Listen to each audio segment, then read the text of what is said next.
Nota pembelaan nomor perkara PDM 45-Romawi 2-2024 Pengadilan Negeri Bandar Lampung.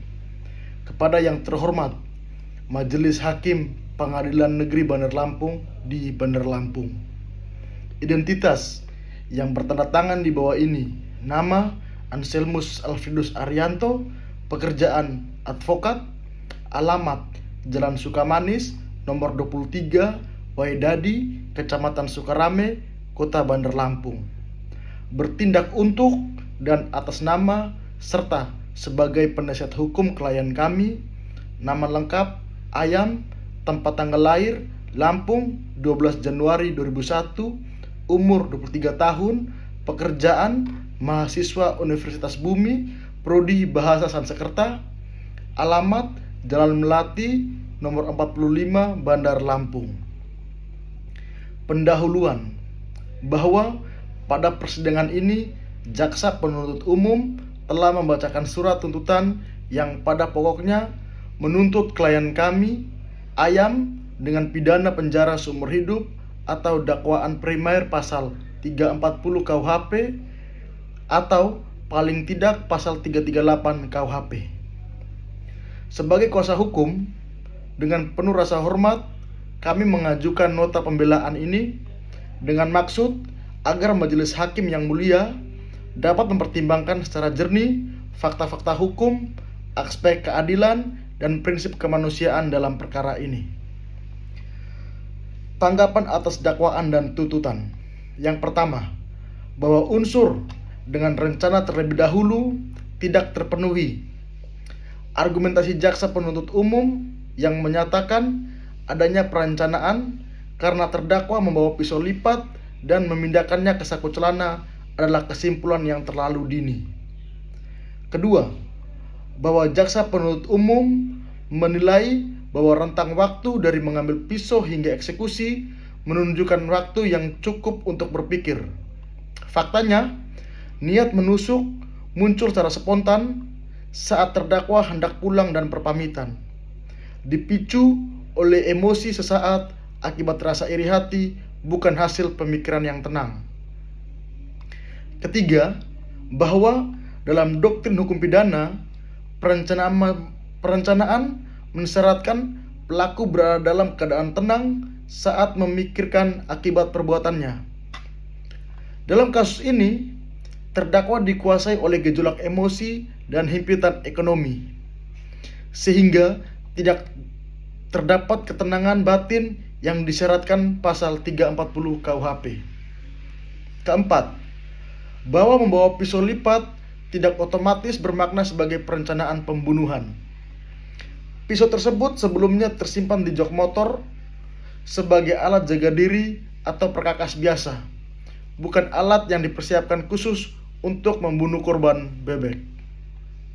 Dengan demikian, unsur pasal 340 KUHP tidak terbukti secara sah dan meyakinkan. Pada perbuatan klien kami lebih tepat dikualifikasikan dalam pasal 338 KUHP pembunuhan biasa. 1.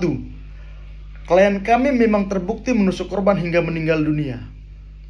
Kami tidak menyangkal fakta bahwa terdakwa telah melakukan penusukan yang menyebabkan hilangnya nyawa korban.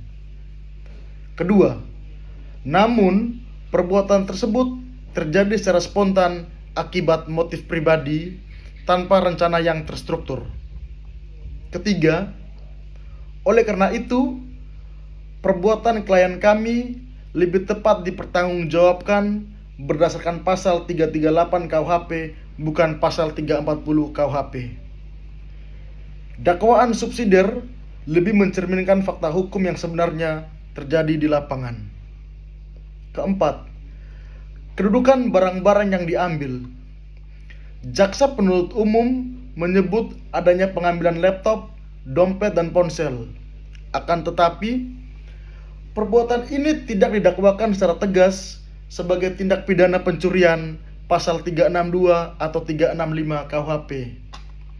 Dalam dakwaan yang berdiri sendiri. Hal ini menunjukkan bahwa pengambilan barang tersebut adalah tindakan impulsif pasca kejadian, bukan tujuan utama dari perencanaan pembunuhan. Hal-hal yang mengurangi tanggung jawab pidana. 1. Bahwa klien kami masih berusia muda. Terdakwa berusia 23 tahun dan berstatus sebagai mahasiswa, sehingga masih memiliki masa depan yang panjang untuk memperbaiki diri. Kedua, bahwa klien kami belum pernah dihukum. Terdakwa belum pernah terlibat tindak pidana sebelumnya dan bersikap sopan selama persidangan. Ketiga, bahwa klien kami melakukan perbuatan dipicu himpitan ekonomi. Meskipun tidak membenarkan perbuatan, kondisi ekonomi yang sulit menjadi pemicu psikologis yang membuat terdakwa bertindak di luar akal sehatnya. Keempat, bahwa klien kami mengakui terus terang perbuatannya. Terdakwa kooperatif dan tidak berbelit-belit dalam memberikan keterangan yang memperlancar jalannya persidangan. Petitum. Berdasarkan seluruh uraian tersebut, kami selaku penasihat hukum terdakwa memohon dengan hormat kepada Majelis Hakim Pengadilan Negeri Bandar Lampung yang memeriksa dan mengadili perkara ini untuk 1. Menyatakan klien kami, yakni Ayam, tidak terbukti secara sah dan meyakinkan melakukan tindak pidana pembunuhan berencana sebagaimana dimaksud pasal 340 KUHP. Yang kedua, menyatakan klien kami terbukti secara sah dan meyakinkan bersalah melakukan tindak pidana pembunuhan sebagaimana pasal 338 KUHP.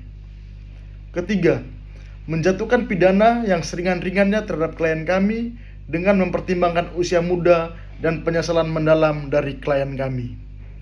Keempat, misalnya penjara 12 tahun atau setidak-tidaknya lebih ringan dari tuntutan jaksa penuntut umum, yaitu 20 tahun, demi memberikan kesempatan bagi terdakwa untuk bertaubat dan kembali ke masyarakat.